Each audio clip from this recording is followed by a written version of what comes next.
Cholesterol সমস্যা নিয়ে কথা বলবো। 5টি খাবার যেটা কোলেস্টেরলের সমস্যা থাকলে আপনার হেল্প করবে সেরকম নিয়ে কথা বলবো। আর কি এক্সট্রা মেজার্স আপনি নেবেন যাতে আপনার কোলেস্টেরল প্রবলেম থেকে আপনি ভালো থাকতে পারেন। প্রথম কথা 5টা প্রধান কারণ। 1 নম্বর হচ্ছে আনহেলদি ফুড খেলে। এমন কিছু খাবার খাচ্ছেন যার মধ্যে প্রচুর পরিমাণে স্যাচুরেটেড ফ্যাট আছে।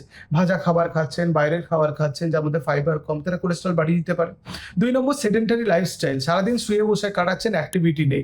ডেস্ক জব করেন বা অফিস জব করেন বা এমন কোনো কাজ করেন যেটাতে অ্যাক্টিভিটির প্রয়োজন নেই, সেক্ষেত্রে কোলেস্টেরল বাড়তে পারে। 3 নম্বর ওবেসিটি।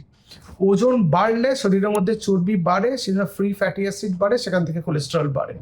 4 নম্বর জেনেটিক্স। দেখা যায় যে খুব রোগা পাতলা মানুষ কিন্তু কোলেস্টেরল দেখা যাবে 300, ট্রাইগ্লিসারাইড 800। কিছু জেনেটিক প্রিডিসপোজিশন থাকে, মানে ফ্যামিলিতে রান করে, সেটা আমাদের দেখে নিতে হয়। আর 5 নম্বর কিছু অ্যাসোসিয়েটেড অসুখ আছে, যেমন ডায়াবেটিস, যেমন উচ্চ রক্তচাপ, যেমন থাইরয়েডের সমস্যা, এগুলো কোলেস্টেরল বাড়ায়। সেই জন্য এই অসুখগুলো থাকলে সেগুলোকে কন্ট্রোল করতে হবে। এবার আসি 5টা প্রধান খাওয়া দাওয়া। 1 নম্বর ওটস। ওটসের মধ্যে ফাইবার আছে, ওটস কোলেস্টেরল কমাতে সাহায্য করে। 2 নম্বর নাটস অ্যান্ড সিডস। এগুলোর মধ্যে ফাইবার আছে এবং এর মধ্যে omega 3 fatty acid, good cholesterol আছে, এইচডিএল কোলেস্টেরল বাড়াতে সাহায্য করে। 3 নম্বর ফ্রুটস। ফ্রুটসের মধ্যে ফাইবার আছে, পটাশিয়াম আছে। এই পটাশিয়াম ব্লাড ভেসেলস ডাইরেক্ট করলে কোলেস্টেরল থেকে যে রক্তচাপ বেড়ে যায়, আমি আমার অনেক ভিডিওতে বলেছি, সেটা কমাতে সাহায্য করে। আর ডায়েটারি ফাইবার কোলেস্টেরল কমাতে সাহায্য করে। 4 নম্বর ফ্যাটি ফিশ। যে মাছগুলো একটু ভারী মাছ বা ওজনে বেশি মাছ, আমাদের ওমেগা 3 ফ্যাটি অ্যাসিড পাওয়া যায়।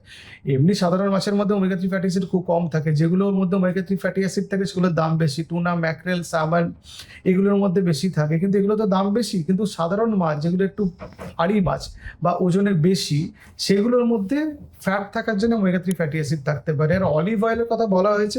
অলিভ অয়েল যদি এক্সট্রা ভার্জিন অলিভ অয়েল হয় সেটা খুব ভালো, তার মধ্যে পুফা মুফা অনেক কিছু থাকে এবং সেগুলো আমাদের কোলেস্ট্রল ব্যালেন্স করতে সাহায্য করে।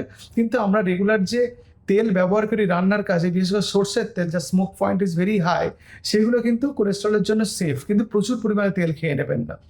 আর কি কি মেজার্স নেবেন? 1 নম্বর রেগুলার ফিজিক্যাল অ্যাক্টিভিটি। 2 নম্বর ওয়েট কমানো। 3 নম্বর স্মোকিং এবং অ্যালকোহল থেকে আমাদের দূরে থাকা। 4 নম্বর পর্যাপ্ত পরিমাণে ঘুমানো। আর 5 নম্বর যে অসুখগুলো আছে, যে অসুখগুলোর কথা বলছিলাম আমি, ডায়াবেটিস, উচ্চ রক্তচাপ, কোলেস্টেরলের সমস্যা বা হাইপোথাইরয়েডিজম, যে অসুখগুলো আছে, এগুলো একটার সঙ্গে লিঙ্কড। এই অসুখগুলো ওভারঅল চিকিৎসা করতে হবে। যে কোনো একটাকে চিকিৎসা করলে আপনি বাকি অসুখগুলোর কমপ্লিকেশন আটকাতে পারবেন না।